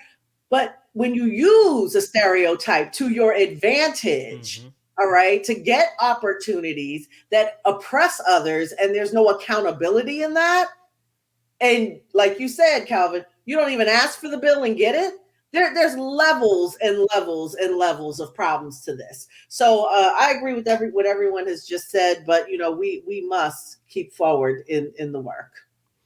Yes. And they didn't ask for the bill because they know they're the model minority. Yeah, and what is that, right? I mean, what does that mean to be a model minority? Because I don't know what a model majority looks like. So, well, a model minority means that you can go in and you're going to get pay at rates that are going to be higher above those minority groups that aren't the model minority. The model minority means that you're not going to be disproportionately incarcerated, that you're going to be disproportionately put in special ed and getting a discipline record at the K through 12 levels. The model minority to me means that you are in closer proximity to whiteness in terms of agency and respectability from others. If you're a model minority and you're alongside someone who is not a model minority and the cops pull you over, the model minority is more likely to live after that encounter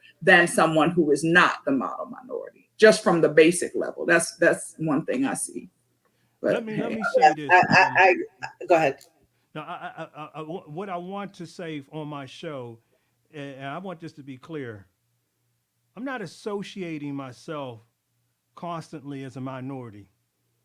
I want it to be understood that we as Black people have to start saying Black, because the whole model of minority and inclusion has watered down all the stuff that we have just talked about in our history of what we have overcome and had to fight, because no other minority or race or group of people has had to go through what we've had to go through.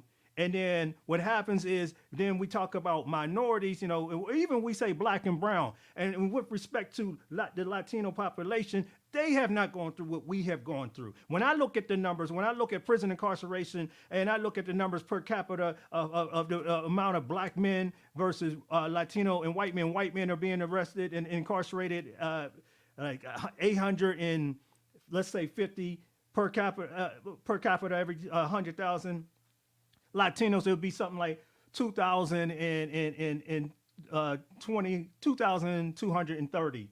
And then black men, it'll be 8,000. How the hell do we lump in other races with what we're going through? And the same thing can go for what black women have to go through compared to other women of color and everything. This is why we do have to be definitive as black people when it comes to what we are demanding. And we have to demand these things. We cannot sit there and ask. We have to demand them. And this includes the reparation conversation. We go through stuff that nobody else goes through, and we have to quit lumping it in as if other people, because they're oppressed, that they're oppressed at the same level that we are. It's the difference. If I'm sitting on a bench press and you put 400 pounds of weights on my bar, and the person next to me, you only put 100 pounds. Well, we're both oppressed, but I'm carrying a whole lot more than they are, and we have to be specific about that. I just want to get that off of my chest because I'm tired of always being lumped together with everything. And this goes to my next question. And Joy, if you wanted to finish, you can finish. Please let me know. No, Dr. Tillerson, I think Dr. A, we'd like to hear your thoughts about Juneteenth. So yeah, Dr. A wanted to finish hearing your thoughts about. Oh gosh, I'll make this. My fear is that we're going to teach. Gosh, I'm still not over the Hallmark has a card already, but I'm going to try to push through this. Right, in the spirit of our ancestors, we're gonna push through. The story that I had heard of Juneteenth before I really got into history the way that I am now is that no slave in Galveston, Texas knew that they had been freed until June 19th, 1865, and that they had been held in bondage for 2.5 years as slaves when they were actually freed by the Emancipation Proclamation. Is that the story that you all learned? That's what I've gotten. Now, is that true or false? Yes, you're going to say it's false. It's true. So tell us. It's false. I think it's false. And let's talk about it. First of all, the Emancipation Proclamation, whether the preliminary one or the one that came after it, the January 1, slaves are to be henceforth and forever free, right? All of these are going to be slaves that are in states that are what though? In rebellion to the Union, right? So Texas was what, the 7th state to secede from the Union, right around 61, 62, 1861, 62.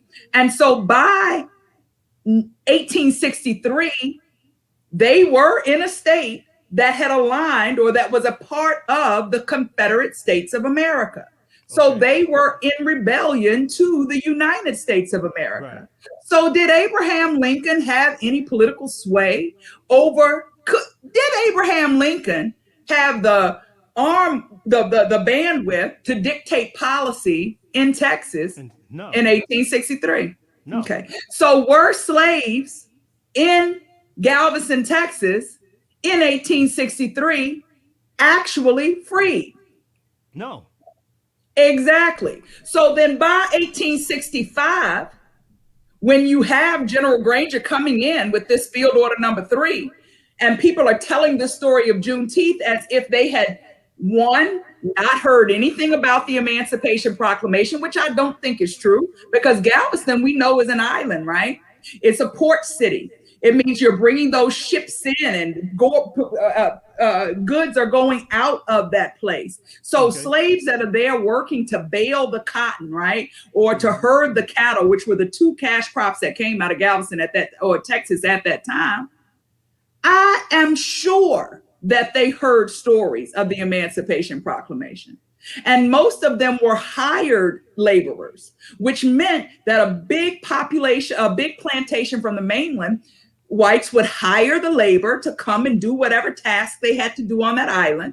And whatever those slaves learned on that island, they take that information back to the mainland. So this whole idea about these Black people toiling in the cotton fields, being totally oblivious to what was going on the national front, I don't buy it. First of all, I just don't believe that to be true. Okay, but that aside, if the 65 proclamation was to be a celebration of freedom granted by the Emancipation Proclamation, we just agreed that no slave in Galveston was freed as a result of the Emancipation Proclamation. So let's try this again. Maybe June 19th then was a celebration of the January 30 or 31, whatever, 1865 acceptance of the 13th Amendment, right? Okay. And that's why, okay, that said that except for criminals, you are to be free. Okay. Mm-hmm. Or maybe then it was after Lee surrendered to Grant, Palm Sunday, Appomattox, that said the Civil War is over. Because even after the Senate decided that we're going to pass this 13th Amendment, the Civil War continued, because it's not until April that you have Lee surrendering to Grant. And we all know that Lee was just one general, right? There are other Confederate generals all over the South. And so Johnston was one who, after William Tecumseh Sherman had sacked Raleigh, it's Johnson who finally says, against the advice of President Andrew Johnson, who I thought was the most ill-equipped person to be president of the United States until 2016, but I digress. And Johnson was the one who decided at that point, listen, no, I'm not going to keep this war up. We're going to surrender to the Union, similar to the way that Lee surrendered to Grant. And we know that especially in Texas, there were Civil War battles that were waged as late as June 2nd, 1865. So it's June 19th, 1865, that Granger comes into Galveston and says in a 2-paragraph announcement, you are free, basically. And then the second paragraph says, but we advise you to stay on these plantations and work. And don't hang out at these Union camps, because we know what places like Fort Monroe did in these confiscation acts back in 1861, 1862. We advise you to go on and make nice with these masters and work for them as you had worked for them in the past, right? That's what this, but then there was a celebration. Now you got to think about the autonomy of Black folk. Black folk probably heard that and thought, yeah, I hear what you're saying here, but I'm going to focus on the free. And just to think about the power of that freeing moment is going to be cause for me to say, yes, I'm happy for you too. And yes, I'm going to celebrate this.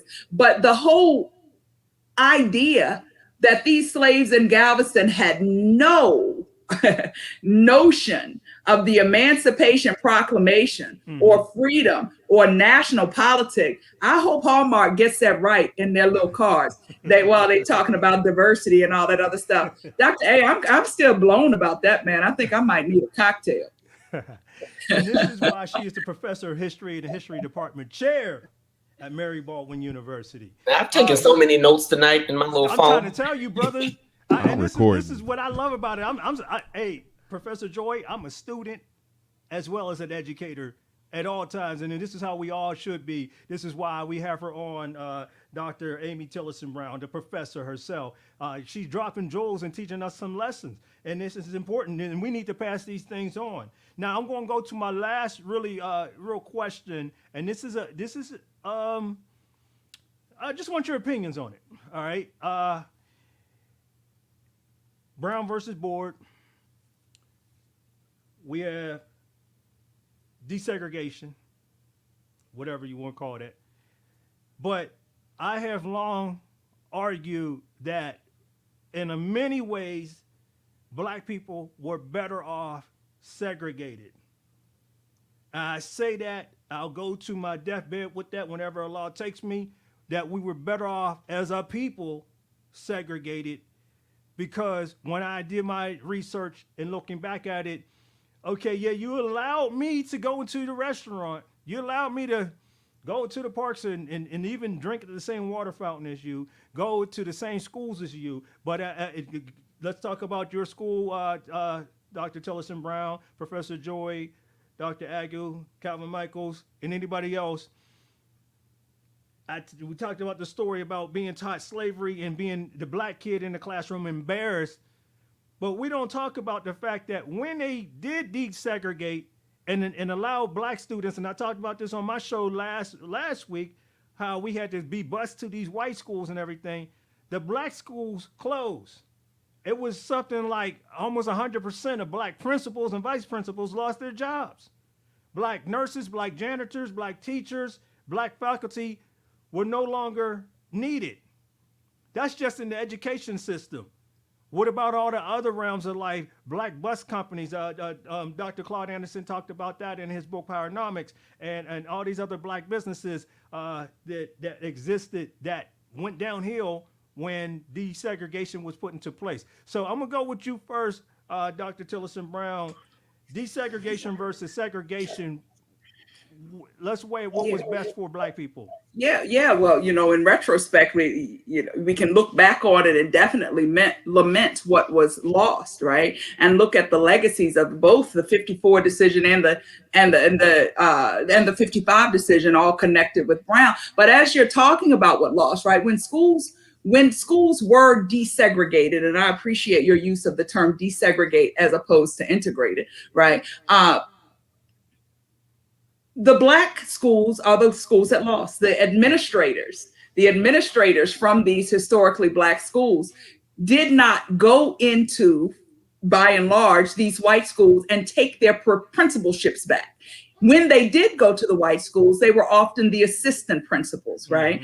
Many of the teachers that couldn't be hired in this way, because never was the case that white, primarily or historically white schools were joining with those historical black schools. How come? Well, that's part of the reason that the fight for desegregation was waged in the first place. But one thing that we do need to bring, I think, into full view for this conversation is what happened to the athletic departments. When we think about PWIs, even now, these D1 schools with all of this black talent that are making all of this money for these collegiate level sports, Right. They would have been at the black schools, right, if they were allowed to compete on those levels that existed there. So there was a lot of loss within the black community as a result of desegregation that did not equitably serve or acknowledge the facilities, right, the talent, right, the teachers, the administrators that were primarily in those black schools to start with. I definitely can make an argument and support the fact that black communities lost.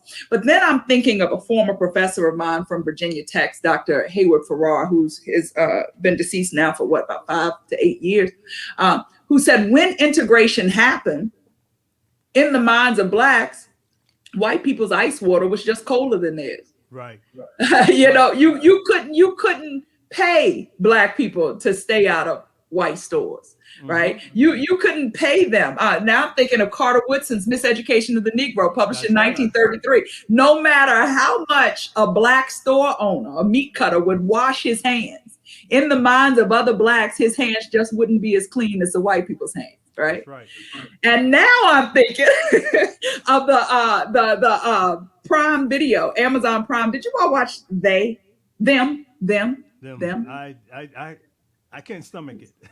Couldn't stomach it. I had some white friends also tell me that, I couldn't watch that. It was like a horror film. And I was like, yeah, that was life for being black in America. It's been a horror film. Yeah. But anyway, I'm talking too much, y'all, and it's almost time to go. So I'm going to stop there. Yes, DJ One Love, I'm feeling you. I definitely understand what was lost in terms of the black community from not just a communal perspective, but also an economic and an academic perspective. Because now what you're doing is you're putting blacks into those classrooms that you spoke of earlier, where they are the only one, right? And that has its own personal toll, and I know that from generations after the 50s, but just imagine that. In the 1950s, and not having anyone to connect with you, understand you, nurture you, love you, tell you could do it. That in and of itself is a full conversation. And I want to say this also so the audience out there that is listening understands something. I'm not talking about morally right or wrong, because morally we should all be able to be in the same space. Okay. I'm talking about what was best for black people at that time and comparing to the circumstances that we're in right now. Because when we look at the education system, let's look at school systems. And Calvin Michaels can tell you, he talked about it on this show before. The majority of our black children, especially black boys, are being taught by white women. Where are the black male images for them to look up to? you don't see it in these school systems yet. The suspension and expulsion rates are the highest for black students. And you have white teachers, white women that aren't from our community, that are the majority of the teachers, that don't understand what our children are going through. Whereas a black woman who's a teacher or a black man who's a teacher may have a better connection to what that child may be going through in their circumstances at home, because they understand what is happening with black people. So we have to look at it from that perspective. The athlete things. When you look at the NFL, the National Football League back in the 70s, I'm from Pittsburgh, PA, and the greatest team dynasty is considered the Pittsburgh Steelers of the 70s, okay? When I look at that roster and I look at the Hall of Famers, the majority of them came from HBCUs back then. And now you don't see that anymore. Shout out to North Carolina A&T for their track teams over the weekend, rocking it and beating out the PWIs. Okay, but you don't see that anymore. And so you're losing money right there. You're losing land with these schools being closed, with these universities being closed. That's land, that's property, that's also laws, jobs, wages, and things like that. All the great minds, etc., that we lost or was broken down and flourished out because of desegregation. And like I said, I'm not saying we need to go back to whites only signs. What I'm saying is we lost the collective mindset that we used to have. That's my whole point of it. And we don't look at it because we think that ice is colder when it's their ice. Professor Joy, your last words. Dr. Agu, your last words. And Calvin, your last words, please. Let's go in that order. Yeah, I just think that listening to Dr. Tillerson speak and you as well about what we lost then. I personally was very strategic with my son's education. My son went to TOTS Developmental School that was led by the Davenport family, all black family, all black school, only 30 kids in the school. And every day when they opened, they would start with these mantras. We are the lambs, the mighty, mighty lambs. We are the lions, the mighty, mighty. We are the bluebirds and the richness. We are great. We are, and the celebration of being black is actually what I believe, by me instilling that in him and giving him that experience of a black education that is purposeful and rich, is why I think that he's able to actually go and thrive in any environment today. There's a sense of belonging and there's a sense of understanding who you are, where you come from, and no one can take that away from you. And so if you're talking about what we lost, I think it's just the belief in self and the greatness that we have. Dr. A? Yeah, no, I can't agree more. I mean, I think, I have an 11-year-old male growing up in the Montgomery County school systems, and you have to constantly be aware. You have to keep your head in the swivel, because if you're not, the messages your kids are learning, if you're not dismantling on a regular basis, teaches them they're less than, they're less than, they're less than. And so, when not fortunate enough to have the Davenports and that, but within what we have, you just have to understand that's what you have. And it's not all is lost. You just have to be intentional about making sure that you provide that. And it's about, but it can be done. Calvin Michaels, please. And I totally agree with everybody. And I think I've always looked at the element of desegregation like being on a train. And let's just say that us as a collective, we were on a journey somewhere. And then the train did a stop, but not to where we were supposed to go. But it just looked very, very nice. So a lot of people got off the train and set up shop there. But the problem was people didn't see the flaws that would exist in the space that they were going to be. And so for the other people that are still on the train, they're saying, hey, y'all might want to get back on. Folks are like, no, I got it good over here. We're good. So that conversation of that collective thinking, I feel like sometimes many of us in the community lost that way of collective thinking, which is why, like all of you said, it's important that when you're working with your children, that if you're only expecting the K through 12 institutions to raise and teach your kids, they're going to be lost, and it's going to continue in that cycle with each generation. So it's always important to, like she said, or Dr. A said, you have to kind of seam rip things that are problematic for what the Black experience is. All right. So with that being said, Dr. Tillerson-Brown, you have the last word on that, and we really appreciate you being on. So I would like to hear what you have to say. Oh gosh, it's just been great. We've got to commit to telling our own stories, telling our own truths, no matter how uncomfortable, starting at home, building that foundation in our homes and in our communities, and then positioning ourselves to speak our truth, speak truth to power, no matter how uncomfortable and no matter how daunting. We come from good stock. It's in our DNA, and we've got a long way yet to go. All right. Well, Dr. Tillerson-Brown, thank you. It has been a pleasure and an honor. You are more than welcome to come back. You can be my resident historian on this show anytime you want to. I want to thank Professor Joy for recommending you, and she has become a regular as well as Dr. A. Calvin, the Twitch Squad. Shout out to the Twitch Squad, Mike Willie, Stephanie, Mardex, and the others that are listening. And of course, shout out to my producers, DJ Jimmy Fingers and DJ Black Steel, for making this show possible on this platform and everything. But I mean this from the depths of my heart. Dr. Tillerson-Brown, you are more than welcome to come on. This is the stuff that we talk about. I love your energy and I love your realness, because we cannot be holding back. I'm trying to be as accurate as possible when we're trying to get our point across and get the message out there of what we actually need. We can't keep sugarcoating and trying to appease white people or Hispanic people or Asians or anybody else. We got to put black first, put on that oxygen mask first before we can start helping other people. And so with that being said, thank you out there to everybody that's been listening. Check me out tomorrow on digitalanalogradio.com with the Old School Lunch Bag Mix as I'm DJing, playing music. Check me out this Saturday for the Black Business Pop-Up Shop, 4212 Hayes Street, Northeast DC, from 12 to 4. And then later on, MLK and Malcolm X Ave in Southeast DC for the Juneteenth celebration for the National Black United Front. I'm DJ One Love. I love you all. I appreciate you all. Black folks, wake up, get up, stand up, do something. Don't be afraid. Trust me, the scales are weighing in our favor if we just keep doing what we have to do, because it's not in the nature of the Creator to be oppressed or to oppress people. And at some point, if we take those steps, we will get backed up by the Most High. And I don't care whatever it is you believe in. I'm not going to that. I'm just saying that we have to have that mindset that we are determined and we are persevered as a people, and it's shown, and we are great. We are amazing, and nobody else could do what we have done.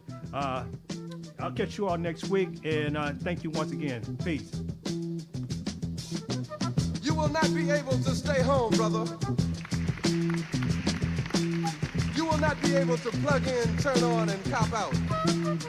You will not be able to lose yourself on Skag and skip out for beer during commercials, because the revolution will not be televised. The revolution will not be televised. The revolution will not be brought to you by Xerox in 4 parts without commercial interruptions. The revolution will not show you pictures of Nixon blowing a bugle and leading a charge by John Mitchell, General